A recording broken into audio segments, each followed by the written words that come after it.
என்னோட பேர் சிண்டி. தனியாக Chennai to Goa bike ride பண்ணிட்டு இருக்கேன். தனியாக போகும்போது பெட்ரோல் பங்க்ல தங்குறது சேஃபா? யாராச்சும் ஏதாவது பண்ணிடுவாங்களா? அதுக்கெல்லாம் பதில் அரௌண்ட் 600 கிலோமீட்டர்ஸ் வந்து கவர் பண்ணிட்டோம். செம்ம டயர்ட் ஆயிடுச்சு. இந்த பெட்ரோல் பங்க் தான் நம்ம தூங்க போகிறோம்.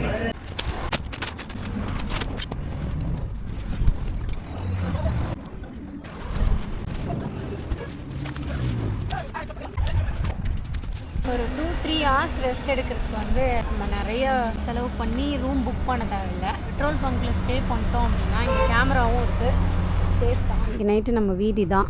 டென்ட்டு செட் பண்ணியாச்சு. பெட்ரோல் பம்பில் தான் வந்து நான் இன்றைக்கி ஸ்டே பண்ண போகிறேன். ஆல்ரெடி வந்து இங்கே இருக்க மேனேஜர் அண்ட் ஒர்க்கர்ஸ் எல்லாருக்கிட்டையுமே இன்ஃபார்ம் பண்ணியாச்சு. இது வந்து ஒரு சேஃபான பிளேஸ் தான். அண்ட் இங்கே கேமரா இருக்கிறதுனால எந்த ஒரு பிரச்சனையும் இல்லை. பைக்கை பார்க் பண்ணியாச்சு. நல்ல வேலை ஸ்டாப் பண்ணிட்டோம். டென்ட்டு போட்டு தூங்கலான்னு பார்த்தா அதுக்குள்ளே செம்ம மழை. Good morning. இங்கேருந்து கிளம்பி நம்ம கோவா எப்படி ரீச் ஆனோம் அப்படின்றத நெக்ஸ்ட் வீடியோவில் பார்க்கலாம்.